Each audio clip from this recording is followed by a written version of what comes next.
بسم اللہ الرحمن الرحیم۔ شروع کرتا ہوں اللہ کے پاک نام سے جو بہت بڑا مہربان نہایت رحم والا ہے۔ دوستوں، بہنوں، بھائیوں، بزرگوں، السلام علیکم۔ تاریخ اسلام میں ہم نے بیانات کا ایک سلسلہ شروع کیا ہوا، آج اس کا بیان نمبر 57 ہے۔ اس میں ہم بیان کر رہے ہیں کہ قرآن اپنے بارے میں ایک زندہ معجزہ کے طور پر کیا تعلیم دیتا ہے۔ دوستوں، بہنوں، بھائیوں، بزرگوں، ہمارا مقصد قرآن پاک اور حدیث نبوی سے سیکھنا اور سکھانا ہے۔ قرآن پاک سب سے بڑا معجزہ ہے جو حضرت محمد صلی اللہ علیہ وسلم کو عطا کیا گیا ہے، اور یہ انسانیت کے اللہ تعالیٰ کی ہدایت کی ایک زندہ اور ابدی نشانی ہے۔ ماضی کے انبیاء کے معجزات کے برعکس، جن کا مشاہدہ صرف مخصوص برادریوں نے کیا اور وقت کے لحاظ سے محدود ہے، قرآن پاک نسلوں، ثقافتوں اور زمینوں میں اپنی معجزانہ نوعیت کا مظاہرہ کرتا رہتا ہے۔ یہ تاریخ کے آثار نہیں بلکہ ایک زندہ معجزہ ہے جو انسانی ذہن، روح اور دل کو بے مثال فساد، ہدایت اور سچائی سے مخاطب کرتا ہے۔ قرآن پاک خود اپنے معجزاتی صفات میں بیان کرتا ہے اور بنی نوع انسان کو ان پر غور و فکر کرنے کی دعوت بھی دیتا ہے۔ قرآن پاک نے جن پہلوؤں پر روشنی ڈالی ہے، ان میں سے ایک اس کے الہی اصل ہے۔ سورہ نساء کی آیت نمبر 82 میں اللہ تعالیٰ فرماتا ہے کہ کیا یہ لوگ قرآن پاک میں غور نہیں کرتے؟ اگر یہ اللہ کے سوا کسی اور کی طرف سے ہوتا تو وہ اس میں بہت زیادہ تضاد پاتے۔ یہ آیت قرآن پاک کی کمال اور مستقل مجازی کی طرف اشارہ کرتی ہے، ایک ایسی کتاب جو 23 سالوں میں مختلف حالات میں نازل ہوئی حضور پاک صلی اللہ علیہ وسلم پر، پھر بھی غلطی یا تضاد سے پاک ہے۔ الہیات کو انہوں نے قانون، اخلاقیات، تاریخ اور پیشین گوئی کے موضوعات میں اس کی اہم آہنگی اس کے الہی ماخذ اور معجزانہ نوعیت کی گواہی دیتی ہے۔ قرآن پاک بھی بنی نوع انسان کو چیلنج کرتا ہے کہ وہ اس جیسی کوئی چیز پیدا کرے، ایک ایسا چیلنج جس کا جواب 14 صدیوں سے بھی زیادہ عرصہ سے باقی ہے۔ سورہ بقرہ کی آیت نمبر 23 میں اللہ تعالیٰ فرماتا ہے کہ اور اگر تم کو اس میں شک ہے جو ہم نے اپنے بندے پر نازل کیا تو اس جیسی کوئی صورت بنا لاؤ اور اللہ کے سوا اپنے گواہوں کو بلا لو۔ اگر تم سچے ہو، نزول کے وقت عربی شاعروں اور ماہرین نصرانیات کی بے مثال مہارت کے باوجود کوئی بھی اس چیلنج کا جواب نہ دے سکا آج تک۔ یہ نامکمل چیلنج آج بھی جاری ہے۔ یہ ثابت کرتا ہے کہ قرآن پاک انسانی اطاعت سے باہر ہے اور در حقیقت اللہ تعالیٰ کا کلام ہے۔ قرآن پاک کا ایک اور معجزاتی پہلو اس کی حفاظت ہے۔ اگرچہ پہلے کے صحیفے وقت کے ساتھ تبدیل یا ضائع ہو گئے تھے، لیکن قرآن پاک کو بغیر کسی اضافے یا نقصان کے اپنی اصل زبان میں محفوظ کیا گیا۔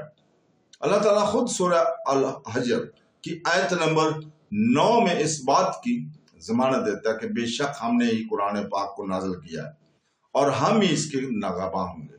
ابتدائی نسخوں سے لے کر لاکھوں لوگوں تک جنہوں نے اس لفظ پہ لفظ حفظ کیا ہے، قرآن پاک ایک مکمل طور پر محفوظ وحی کے طور پر منفرد ہے جسے انسانی بدعنوانی نے چھوا نہیں ہے۔ یہ تحفظ بذات خود ایک معجزہ ہے جو انسانیت کی آنکھوں کے سامنے آشکار ہوتا ہے۔ قرآن پاک بھی لوگوں کے دلوں اور روحوں سے بات کرتا ہے، انہیں حق اور راستے کی طرف رہنمائی کرتا ہے۔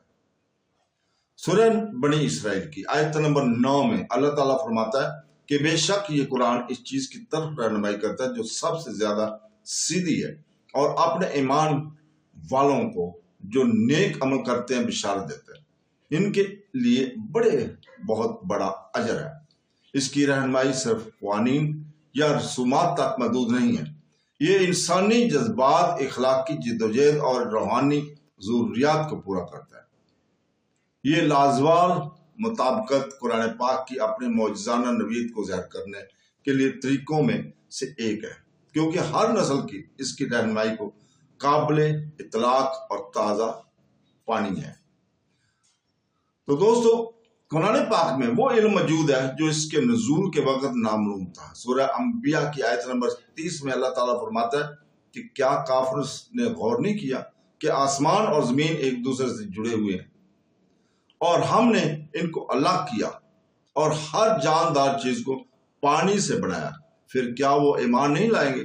یہ آیت کائنات کی ابتدا اور زندگی میں پانی کی ضروری کردار کے بارے میں ایک حقیقت کی عکاسی کرتی ہے۔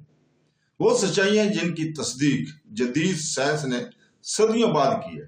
اگرچہ قرآن پاک سائنس کی نصابی کتاب نہیں ہے، لیکن اس کے قدرتی مظاہر کے بارے میں درست حوالہ جات جو اس وقت انسانوں کو معلوم نہیں تھے، اس کی الہی اصل کی طرف اشارہ کرتے ہیں۔ حضرت محمد صلی اللہ علیہ وسلم نے خود قرآن پاک کو اپنا سب سے بڑا معجزہ قرار دیا۔ صحیح بخاری حدیث نمبر 4981 میں نبی کریم صلی اللہ علیہ وسلم نے فرمایا کہ ہر نبی کو معجزات دیے گئے ہیں جن کی وجہ سے لوگ ایمان لائے، لیکن مجھے جو کچھ دیا گیا ہے وہ الہام الہی ہے جو اللہ نے مجھ پر نازل کیا، اس لیے مجھے امید ہے کہ میرے پیروکار قیامت کے دن زیادہ ہوں گے۔ یہ حدیث ظاہر کرتی ہے کہ قرآن پاک اسلام کا مرکزی اور پائیدار معجزہ ہے جو پہلے کے انبیاء کو دی گئی عارضی نشانیوں سے آگے ہے۔ قرآن پاک بھی مومنوں کے لیے شفا اور رحمت کے طور پر اپنے کردار کی گواہی دیتا ہے۔ سورہ بنی اسرائیل کی آیت نمبر 82 میں اللہ تعالیٰ فرماتا ہے، اور ہم قرآن میں سے وہ چیز نازل کرتے ہیں جو مومنوں کے لیے شفا اور رحمت ہے، لیکن یہ ظالموں کے لیے نقصان کے سوا کچھ نہیں۔ یہ شفا یابی روحانی اور جذباتی دونوں کی طرف ہے، کیونکہ قرآن پاک ان لوگوں کے دلوں کو سکون پہنچاتا ہے جو اس کی تلاوت کرتے ہیں اور اس پر عمل کرتے ہیں۔ تاریخ میں اور آج بھی بہت سے لوگ یہ دیکھتے ہیں کہ قرآن پاک ان کی زندگیوں کو بدل دیتا ہے، ان کو اندھیروں سے روشنی میں لاتا ہے، جو خود اس کی زندہ معجزاتی طاقت کی علامت ہے۔ قرآن پاک کا معجزانہ اثر اس کے پورے معاشروں کو بدل دینے کی صلاحیت میں بھی نظر آتا ہے۔ اسلام سے پہلے کے عرب منقسم تھے، تقسیم میں تھے، قبائلی جنگوں میں ملوث تھے اور جہالت اور بت پرستی میں غرق تھے۔ قلیل عرصے میں قرآن پاک کی رہنمائی کے ذریعے وہ ایک متحد جماعت بن گئے جو علم، انصاف اور روحانیت میں دنیا کی رہنمائی کر رہی تھی۔ یہ تبدیلی دولت یا طاقت کی وجہ سے نہیں بلکہ قرآنی پیغام کی ضمانت سے ہوئی۔ انسانی کردار اور معاشرے میں اس طرح کی تبدیلی ایک ایسا معجزہ ہے جو مسلسل متاثر کرتا رہتا ہے۔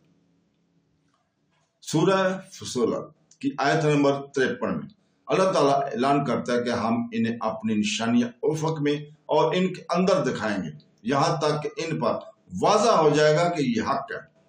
یہ آیت اس بات کی طرف اشارہ کرتی ہے کہ قرآن پاک کے معجزات صرف اس کے الفاظ تک محدود نہیں ہیں، بلکہ کائنات میں اور لوگوں کے دلوں میں مسلسل نازل ہوتی رہتی ہیں۔ جیسے جیسے سائنس ترقی کرتی ہے اور انسانی سمجھ میں اضافہ ہوتا ہے، قرآن پاک کی نشانیاں ظاہر ہوتی رہتی ہیں جو ثابت کرتی ہیں کہ یہ واقعی اللہ تعالیٰ کی طرف سے حق ہے۔ تو دوستوں، بہنوں، بھائیوں، بزرگوں، اس کے ساتھ ہی آج ہم یہاں پہ اجازت چاہتے ہیں آپ سے کل تک کے لیے۔ کل انشاءاللہ تعالیٰ ہم اسی وقت آپ کے سامنے دوبارہ حاضر ہوں گے۔ تو دوستو، قرآن پاک سکھاتا ہے کہ ایک زندہ معجزہ ہے، فصاحت میں بے مثال، بدعنوانی سے محفوظ، ہدایت سے بھرا ہوا اور ہر وقت کے لیے متعلقہ ہے۔ یہ بنی نوع انسان کو چیلنج کرتا ہے، روح کو تسلی دیتا ہے، معاشروں کو رہنمائی کرتا ہے اور ایسی سچائیوں کی تصدیق کرتا ہے جو پہلے کی نسلوں کو معلوم نہیں تھے۔ مسلمانوں کے لیے قرآن محض تلاوت کی کتاب نہیں ہے بلکہ ایک الہی معجزہ ہے جس کے ذریعے زندہ رہنا، مطالعہ کرنا اور پھیلانا ہے۔ اس کی روشنی ایک لازوال نشانی کے طور پر چمکتی رہتی ہے کہ اللہ تعالیٰ انسانیت کی کبھی ہدایت کے بغیر نہیں چھوڑتا۔ در حقیقت قرآن پاک ایک لازوال معجزہ ہے جو قیامت تک ہر دور سے بات کرتا ہے۔ تو دوستو، اللہ تعالیٰ سے دعا کرتے ہیں کہ وہ ہمارے دلوں کو پاک کر دے، ہمارے اعمال کو قبول فرمائے، ہمارے گناہوں کو معاف فرمائے اور ہمیں توفیق دے حضور پاک صلی اللہ علیہ وسلم کے حدیث مبارکہ اور قرآن پاک کا چلنے کی۔ اور ہمیں اپنے شکر گزار بندوں میں شامل فرما لے. آمین ثم آمین. اللہ حافظ.